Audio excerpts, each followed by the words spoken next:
All right, you back. Welcome to What's Your Story? Everyday story for everyday people. My special guest today is Mario Nunez. Very nice. I've been practicing his name. But he's a good friend of mine. We go way back. We got a lot of things in common, and he's going to share with us his stories. So, Mario, talk about how you grew up. Wow, it's great to be here, Gerald, and thanks so much for the opportunity to come in and share this time on your show, man. I know that we've been talking here recently about our endeavors, and it's nice to know that we can help each other out. And Right. This is one of those opportunities where you can reciprocate in kind and come on and do our show in just a minute. Where I grew up, when I grew up, about the same time you did. Right. In the same wonderful city we call home, Tampa, Florida. And in fact, I think I was just north of you. No, forgive me, just south of you in the same neighborhood, just on the other side of Cypress. Now, we talked about this earlier. You grew up north of Cypress, yes? Correct. East or west of Lois That's Avenue? Right. East of Lois Avenue. East of Lois Avenue. All right. I was probably just 6 blocks south of you on West Cass Street. And because the dividing line was right there at Cypress, where did you end up going to elementary school? Roland Park Elementary. Right by the house. That's it. Right by the house, right by where That's they it, built our that's high it, school, that's Jefferson. it. Well, I ended up going to Grady Elementary School because I guess Cypress right there was the dividing line. Because theoretically, I should have gone to Roland Park. Right. It was 4 blocks from my house. Of course, Grady wasn't that much further. It was probably just about a mile. Right. I could ride my bike there. That's where I grew up. Went to North Hubert Playground Kindergarten. Okay. Right? And that was where we also, had our organized activities, swimming, and, TPD would come in and do a little bike inspection. So you'd bring your little bicycle there, and they'd give you those little, remember those little Listen, bicycles? did you go to West Tampa Junior High? I didn't. You didn't? Again, because the dividing line was right there at Cypress. Right. I went south. So I went to Okay. Grady Elementary School, and then I went to Coleman Junior High School. Oh. I was destined to be a Plant Panther. Right. My brothers both graduated from Plant. I knew the Plant High School alma mater when I was in the 4th grade. What? I could sing it.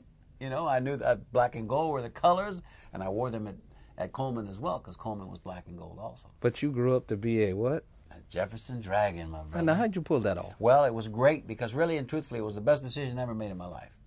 Although sometimes... Sorry, Panthers. No. I'm going to qualify that. I'm going to qualify that for our Panther friends. Really and truthfully, and this is something that I ponder a lot, and I know you were going to ask me a question a little bit later on, any regrets, any things that you might have done differently. I think about this often because when they started to break ground for Jefferson High School, and we realized that was going to be about 4 blocks from our house, Right. and it was going to be a brand new school. When I left Grady for Coleman in 6th grade, they put air conditioning in Grady. As I'm getting ready to leave Coleman for high school, they're getting ready to put air conditioning in Coleman. And I realized at that time, Plant was still struggling. Plant was still, it wasn't the Plant you see today. Right. With the iron gate and the beautiful baseball field and the artificial surface on the football field. This was old Plant with the old gymnasium, hardwood floors. I said, you know what, man? I think I'm going to go to the new school. You're going to live large. Brand new school, right out the box. Then I did my research and I realized, wow, Jefferson has an amazing tradition. It was one of the 3 original schools. It was Hillsborough, there was Plant, and Jefferson. And then when I also realized that, I could kind of reinvent myself, if that makes any sense. Right. Because you have to understand, at Grady and at Coleman, with a name like Mario Nunez, I wasn't exotic, my brother. There weren't too many blacks, and there weren't too many Latinos at either of those 2 schools. And when I say there weren't too many, I mean 3, And I don't remember there were like 2 black students at Coleman until we started with busing. In 72, when busing came in, changed the whole landscape. But that's kind of how I grew up. Right. Grady, Coleman, and instead of Plant, man, I decided our whole neighborhood right there between Lois and Dale Mabry and Cypress and Kennedy, a little section of town that if you go to Hillsborough, if you go down City of Tampa, it's platted out as Broadmoor Park. That's Right. what we were called, Right. Broadmoor Park. We had the option. We could have been grandfathered in to go to school with our mates Right. and finish up with them, or we could have gone to the new school. And we elected to go to the new school. school. Me, Cookie Biblioni, these are names you're going to remember. Ricky Padron, Lou Garcia, these are all, you know, neighborhood cats. Right. And we all ended up at Jefferson. Oh, Bill all Beakley. All right. So anyway, that's how that went down. Well, if Mario looks familiar to him, you've probably seen him on TV.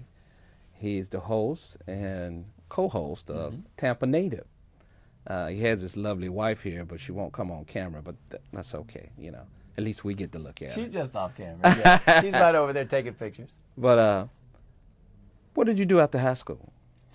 After high school, like most everybody else in the late 70s, you know, running around a minute trying to figure out what I wanted to be when I grew up. I didn't have a great idea. You know, I played a lot of baseball coming up, and for about, a few years of my youth, I thought, you know, I was going to be a pro baseball player. That was all there was Now, to were it. you a part of the Post, West Tampa Post? Post 248. 248. That was after high school. Pop Cuesta? Pop Cuesta was just starting his career then. That's how long ago it was. And you know, he just retired now. Right, right. Retired after 40 years in the system, you know, and how many guys... I tell people Pop Cuesta was my football coach. They're like, Sure. Football? Yeah, he was my football. Yeah, he was secondary. JV football coach. Secondary, and the JV head coach. And, head coach. And on the varsity, he coached the secondary. Right. But yeah, we played. I played a lot of baseball. So as a result, you know, when I got out of high school, and you know, I didn't sign coming out of high school. I figured, well, you know, I got to reevaluate this. Right. I knew that I probably should continue my education. So on to HCC I went. You know, and trying to figure out where I'm going to go. Did your parents motivate you, or is that something you knew coming out of high school? As far as education was concerned? Right. Well, no, they kind of left that up to us. Oh, okay. You know, in some ways I wish maybe they had pushed us a little bit harder and held our feet to the fire a little bit more. But they were very supportive, and I'm very grateful. Parents are still alive today. I'm very grateful to still have them in my life. And I know at our age, you know, not a lot of us have our parents. Very here, fortunate. So I feel that way, you know. And they were great parents growing up. They never, whatever we wanted to try, whatever it was, Gerald, they were very supportive of it. And I'll give you an example. When I was around 10 years old, I discovered bowling. Bowling. Not the coolest, sexiest sport in the world, but every Saturday afternoon, I would sit in front of the TV and I'd watch Bo Burton Jr. and Chris Schenkel call, you know, bowling's games of the week, you know, and for a while I was like, this is cool. I want to do this. Dale Mabry Lanes. Right. Right I over remember by that. our house, Yep, right that's over right. by our house. Now where the Home Depot is, and Thank you. Breaks my heart. And Jim Walter Corporation used to be right there. Yeah. So I would go over there and bowl. And so for a few minutes I thought, you know, maybe I'll do this. But baseball was always my first love. Right. But my parents bought me my shoes. They bought me my ball. They bought me my bag. They took me to the bowling alley every Saturday morning so I could bowl in the leagues. Very supportive parents. I don't have a minute's regret with how everything happened in the way that I was raised. Back to what did I do after high school? I had a bug when I was little to travel. Always wanted to travel. Always wanted to get off the block, as they say. Right. You know, my pop was not one to go too far on vacations. Right. So I knew there was a big world out there. I had an aunt that worked for Eastern Airlines. And I was eternally jealous because my cousins would always take cool vacations, man. They go to New York City, New Orleans, San Francisco. I go to St. Pete Beach. Not that there's anything wrong with But that was St. a big Pete deal Beach. when our age. Come on now. Not that there's anything wrong with St. Pete Beach. You stay out there for a week. It's all right. We didn't have a swimming pool in our backyard, so Right. you had a swimming pool and the beach every day for a week. But I got the bug, and when I turned 20, I started to make applications with the airlines because I figured, you know, I can do that. I can be a flight attendant. Now, flight attendant. You're talking in what year? That you were thinking about? Well, back then there was still mostly women. No doubt about it. Even to this day, the industry is dominated by women. Right. I mean, So you know, that was some forward thinking. A little to be an bit. attendant because I don't recall seeing any men until Here's here's the chronology on it. Let me give you a little history. mid to late 90s. Well, that's because you didn't become. I didn't fly that much. Yeah, you didn't fly that much. Okay. In 1972, early 1972, Trans-Caribbean Airways out of Puerto Rico were hiring men. Now the trunk carriers, the legacy carriers, the American Airlines, Delta, United, and so forth, Northwest, they hadn't started hiring men just yet. But once they saw that Trans-Carib was doing it, then they started to incorporate them as pursers Okay, so they would come in and they would be like lead flight attendants. You know, they would be, and a purser did just that, just handled the money and the revenue on the airplane from the sales of the liquor sales and the movie sales and so forth. That's how it started. By about 1976, they opened the door and men started to come in and occupy full-on flight attendant positions in the cabin along with their female counterparts. But the reality is, even today, 80% of the business is still 80% of that occupation is still female-dominated, you see. So it's only about 20% of the guys that fly. So did you enjoy it? Immensely. Immensely. Okay. I don't regret anything about that career. 30 years later went just like that. But if I had not done that, I wouldn't have had the opportunity to see some magnificent places that I got a chance to see, both domestic here in the U.S., from coast to coast, you know, from California to New York, from Seattle to Miami, and then the last 15 years of my career, I flew internationally. So I got a chance to fly the Caribbean, I got a chance to fly Europe, South America. The only place I didn't get to go to, really, and I didn't have any super interest in going, was the Far East. Right. Just didn't. So you probably met some pretty interesting people. Oh, my goodness, in 30 years. Any celebrities that we would know of? Oh, bunches and bunches and bunches. And early in my career, when I was still young and quite energetic, and I had 2 small sons at home, you know, I would not hesitate to get autographs from people. You know, I always had a knack for being able to approach them respectfully and politely, so that I would never get that, no, thank you. But one time I had a bad experience with it. And to your, I mean, I've got the book at home. Mike Tyson, former heavyweight champ Muhammad Ali. That's the highlight of I've got an autographed picture by Muhammad Ali. Hot Rod Hundley, I know you, basketball player, the Utah Jazz, when we were bringing them from Salt Lake to Dallas. I mean, the list is really, really, really long. A lot of baseball players, and especially Texas Rangers, because we were right there based in Dallas for a good little while. I had one experience that, the negative one I had, it wasn't even on the airplane. Right. We go from Dallas to Minneapolis, one leg, get off the airplane, go to the hotel. It's early. It's about noon. So I'm going to go work out. We get to the hotel. It's a nice AmFac hotel, blah, blah, blah. I immediately go up and check out the gym. Nobody's in the gym. It's noon. So I asked the guy, I'm still in my uniform, I asked the guy behind the counter, hey man, does it cost anything for crew members to use the gym? He goes, no, it's free. I said, great, look, I'm going to go change my clothes. I'll be back in a few minutes. He says, yeah, that's fine. Hey man, you know who's in there? And I said, no, I just got here. How am I going to know who's in there? He says, Wilt Chamberlain. I said, Wilt the Still? Wilt Chamberlain. And you're telling me Wilt Chamberlain's right around that corner? He says, yeah.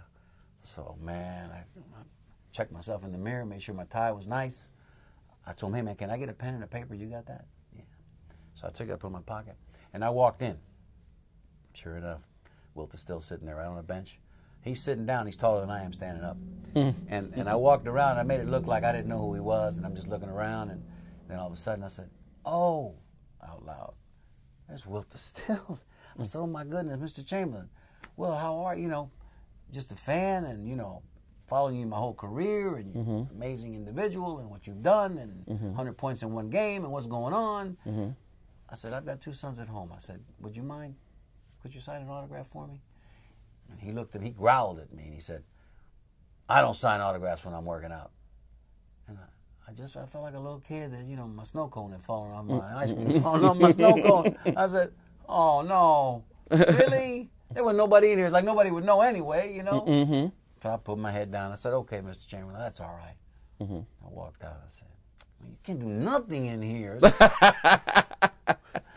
that's the worst one I had. That was it. I mean, you know. So you never did get it? Never got it. Oh, man. Never got it. And I was actually afraid to go upstairs, change, and come back downstairs to work out in case he was still there. Because anything, I'm dogging him, man. And you got to understand, this man is 7 foot tall. Right. And built. You know, this is Wilt Chamberlain. Rest in peace, because, you know, we lost him a few years back. But no, I don't regret anything about my flying career. I think, and this is something kind of serious, although I'm telling funny stories, no greater education you can get, really and truthfully, Gerald, than the ones you get from travel. Right. In other words, I really believe in my heart that you got to get off the block. Okay, you got to see how the other side lives. Right. To have a little empathy, to understand this is a great, big, old world that we live in. That's right. And the truth be told, whether it's in the country of Africa, whether it's all throughout Europe, continental Europe, it doesn't matter if it's Asia Pacific, it doesn't matter if it's Eastern Europe. South America, people are basically all the same. Right. We have the same wants, the same needs, Right. whether it's to satiate hunger, whether it's to have somebody at night who will lay their head down on the pillow next to you, man, and still be there in the morning. You follow what I'm saying? Right. Somebody to tell a funny story to and hug on when you're feeling bad or when they're feeling bad. You know what I mean? We all have the same needs, wants, and desires. You don't get that unless you go and see what's on the other side. So That's for that, right. I'm grateful that I had the flying career. It's funny you say that because that's the reason why I do this show. People ask me, you don't go to the schools and mentor anymore? Well, that's why I'm doing this show. This is mentoring. Many of the kids that I've mentored throughout the years never been out their neighborhood. They go to from this point to that, to the club, back to this point. Let's go get in some trouble here, come back. But when I take them across town and show them, first I start out showing them somebody that looked just like them, own a business on the other side of town. Now, and it's worked well with boys. Now their mind begin to go like, wow. Because one thing about us growing up, if we see somebody that look like us doing it, we say, I can do it. Sure. And that's the way we are. That's the way boys are, period. If we see another male doing it, we can do it too. So, man, I really appreciate it. What channel is it? Tampa Natives channel 30. Now let me offer a correction. I just want to offer a correction only because we want to get the correct name out there. Right. It's the Tampa Natives show. Right. The Tampa Natives is a group. Now, would you like me? Do we have enough time for me to give you the chronology on how that whole thing got started? Go for it. Okay, here we go.